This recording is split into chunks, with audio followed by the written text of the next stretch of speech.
Have you ever stopped to think about how, I don't know, just a small shift in what you're aware of right in the moment could actually lead to some really big changes in your life? Or maybe how ancient wisdom, stuff passed down for ages, still seems to hit the nail on the head for our, super complex world today. Welcome to another deep dive. Today, we're heading off on a pretty interesting journey, I think. We're pulling from all sorts of insights. We've got ancient philosophers, spiritual leaders, modern thinkers, even some surprising research findings, and the thread tying it all together. It sounds simple, almost deceptively so, but it's powerful. Do good now. Yeah, and our mission today really is to unpack that. What's the urgency behind it? What does it actually mean in practice? We're going to explore how this idea, this immediate conscious action links up with everything. Personal integrity, your daily choices, even, bigger things like peace. And what's really key is understanding that now isn't just about being quick. It's recognizing that right now, this present moment, that's the only time you can actually make an impact. We'll look at some maybe unexpected facts and some timeless truths about why we act, and maybe more importantly, why we sometimes just don't. Okay, so let's jump right into that main idea, do good now. Yeah. Like you said, it's not do good eventually or when it feels right or when it's easy. It's immediate. It's about action. But what does that really look like day to day? What does it mean? Well, I think it fundamentally starts with integrity, doesn't it? Mm-hmm. C.S. Lewis put it really well, I think. He said, integrity is doing the right thing even when no one is watching. Yeah. So it's not about getting praise or, external rewards. It's more about an internal commitment, a standard you hold yourself to, whether anyone sees it or not. Doing good now is kind of baked into that internal compass. It's a choice you make, often just by yourself, right in that moment. Right. That makes sense. It shifts the goal from just looking good to actually being good internally. But okay, then the practical question is, how do we actually do good now? What pushes us to act on that feeling, that internal compass? And maybe just as importantly, what stops us? What gets in the way? Okay. All right, let's try to unpack this with a really interesting and surprisingly down-to-earth example. I think Danella Meadows shared this story from a researcher over in Denmark. It really highlights this whole dynamic. Oh, yeah, that one's a classic. And for good reason.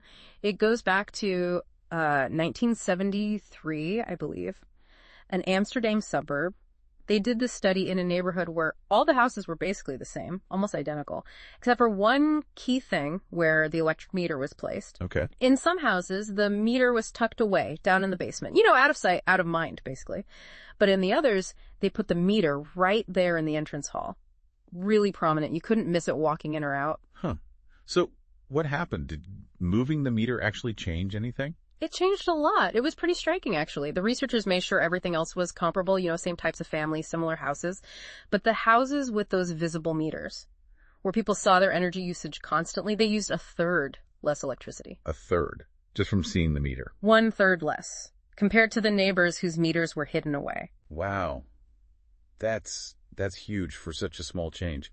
So what's the connection then between saving electricity and this idea of doing good now?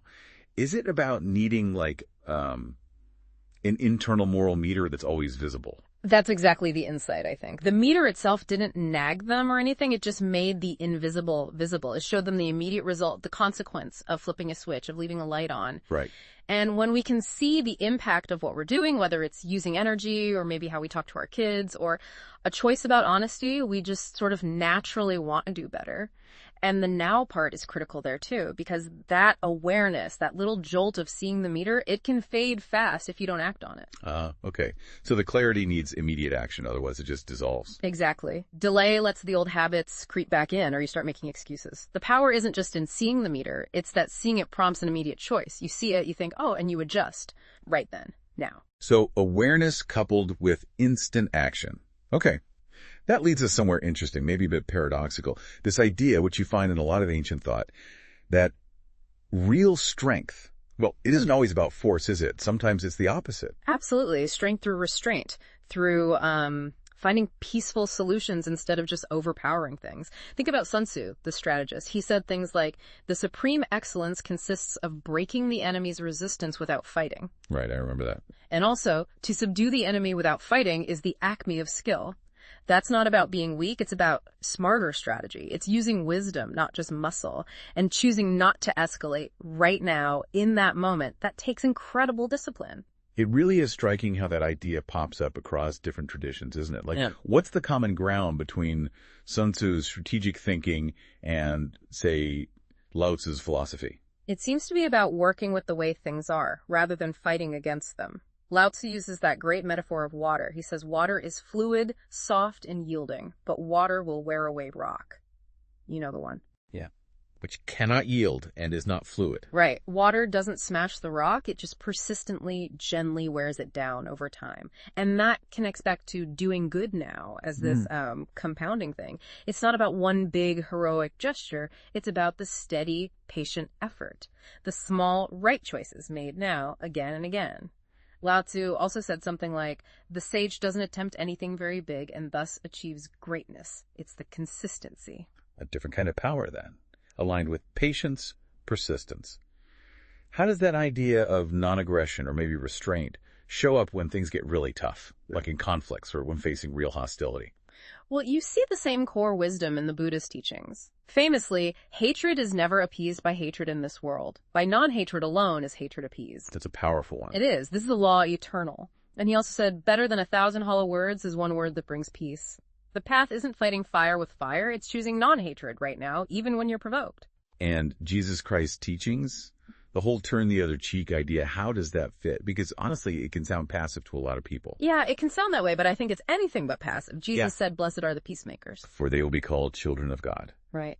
And that principle of turning the other cheek, it's not about just lying down and taking it. It's an incredibly active, often really brave choice to do good now by de-escalating.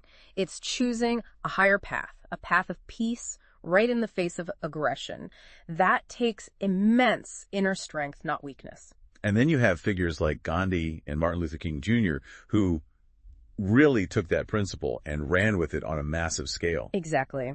Gandhi called nonviolence a weapon of the strong, and he was clear. Strength does not come from physical capacity. It comes from an indomitable will. It's that inner resolve, that immediate choice to act differently that defines the strength. And MLK built on that, didn't he?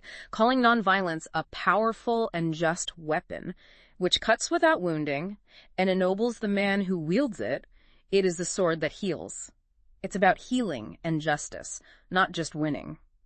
It really points to a different way of being in the world. Even Marcus Aurelius, the Stoic emperor, a military leader, he advised the best revenge is not to be like your enemy. Yes. It suggests that the real power, the kind that actually lasts, doesn't come from domination. It comes from aligning with something deeper, more patient. It's a subtle but really deep insight into how doing good now actually builds up over time. And the fascinating thing is, it's not about running away from conflict. It's about achieving your goals using wisdom, patience, choosing peace and integrity now, even when the easier path seems to be aggression. It's an active decision that ultimately seems to yield better, more lasting outcomes. Okay, so we've talked about grand strategy, peace, these big ideas, but let's bring it back down to earth. What about just in our own lives?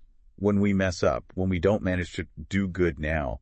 Because let's face it, that happens to everyone. Right. And that's where Ryan Holiday's piece, Just Pick Yourself Back Up, really resonates. He frames it around parenting, but honestly, it applies everywhere we're trying to improve. He lists those common ways we fall short, being distracted by our phones, losing our temper, maybe putting work ahead of family, being too critical, not seeing their side. Yeah, those hit home. And the core message is so liberating in a way. It basically says, okay, that happened. It's in the past. It shouldn't have, maybe, but it did. You can't undo it. So the real question is, now what? And that's exactly it, isn't it? That moment right after messing up is maybe the most crucial time for do good now. Absolutely. It ties right back to that idea of Gandhi's indomitable will. You slipped up. Okay. Acknowledge it, but you have a choice right now in this very moment. Holiday uses that diet analogy, which is perfect. Maybe you just ate a whole sleeve of Oreos. Whoops. It happened. There. Right. But, as he says, tomorrow hasn't arrived yet. You have a choice. Will you do better? Will you do what you know is right? Will you get back on the plan you had before the Oreos? His point is, you don't have time to wallow in guilt or self-pity, and you certainly can't justify letting one slip turn into a total slide. That moment of realizing you messed up, that's the perfect moment to reset and choose to do good now. That sounds great in theory. Choose to do better right now, but breaking that cycle of beating yourself up, that can be really tough. How do you actually build that indomitable will in the moment when you're feeling bad about what just happened? It makes me think of Michael Jordan saying something like, I hate losing, but I respect losing because losing is a part of winning. Yeah, that's a great quote for it. Seeing failures is just data, not like a final judgment. But it's hard in the heat of the moment. It is hard, but it still comes down to a choice made right then in the present.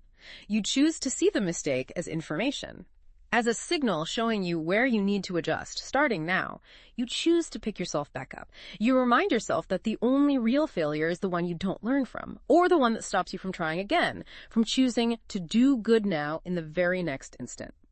And if we zoom out again, connect this personal struggle back to the bigger picture. Martin Luther King Jr.'s words echo here too.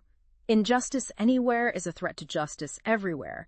Our own personal commitment to do good now, even just in our own little corner of the world, it isn't just about us. It adds up. It contributes to a larger web of justice, of positive change. Every small good act has ripples. But sometimes, when you really start trying to do good consistently, you hit resistance. Frederick Douglass pointed this out.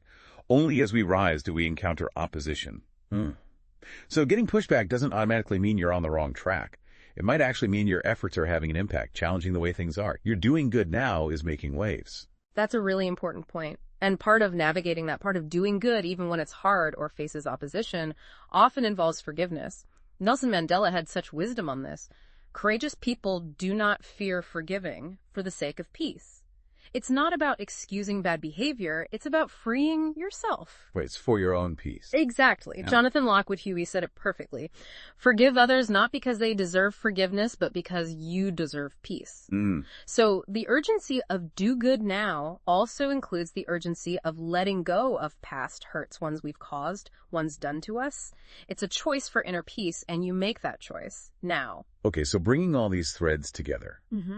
What does this mean for just like our everyday choices, moment to moment? How do we keep this focus on doing good now when there's so much noise, so many distractions pulling at us all the time? Well, Marcus Aurelius, again, offers some really practical, down-to-earth advice here. He said something like, how much trouble he avoids who does not look to see what his neighbor says or does. Tuning out the noise. Yeah, basically. Avoid distraction. Stop comparing yourself. Don't get dragged into other people's drama. Stay focused on your own path. And he had this really powerful filter question, too, kind of a gut check. He said, essentially, stop what you're doing for a second and ask, am I afraid of death because I won't be able to do this specific thing anymore? Oof. That's intense. Oh, yeah. Clarifying. Brutal, but effective, right? It forces you to evaluate what truly matters versus what's just busy work or distraction. And that connects to another challenging question that came up in the sources. Are you inventing things to do to avoid the important work? It suggests that sometimes, maybe often, we delay, not because we don't know what to do, but because we're kind of afraid of the responsibility that comes with actually doing it. We procrastinate with complex plans when really we just need the courage to start right now. And that brings us right back around, doesn't it, to the core message. All this wisdom from such different places, ancient Stoics, spiritual teachers, modern psychologists, even energy researchers. It all points to the same fundamental truth. The present moment. Right now. That is the only time you have any power to act. You literally cannot change the past. It's done. And the future, it's just an idea in your head until it becomes the present. But right now, this instant, you can choose how you respond. You can choose your action. It really is powerful when you frame it like that. The Amsterdam study showed us visible awareness helps us make better choices, almost automatically. And the philosophers and leaders showed that awareness needs immediate action, a choice for a different kind of strength, often involving restraint or peace. And looking at our own slip-ups, our own failures, that shows this principle is maybe most important, most needed, right after we've fallen short. Precisely. Do good now isn't just a nice moral suggestion. It's actually how change works. It's the mechanism. It happens in the present through a conscious choice, fueled by understanding that these small, immediate actions, they add up, they compound, they build integrity, they build peace, they build progress, one now at a time. And when you really get that urgency, you kind of stop waiting, don't you? Waiting for the right time or for things to be perfect. You stop making excuses. You just start. You start building the life you want, moment by moment, by choosing to do good right now. So maybe a final thought for you, the listener, to take away from this. Imagine if you had that Amsterdam electric meter, but it wasn't measuring electricity. Imagine it was visible in your hallway, tracking every significant choice you make today. Choices about your integrity, your patience, how kind you are, where you put your focus. If you could see the reading instantly, what might you choose to do differently right now? That's a really potent question to sit with. Thank you for joining us on this deep dive. We really hope these ideas give you something valuable to carry into your own life starting now.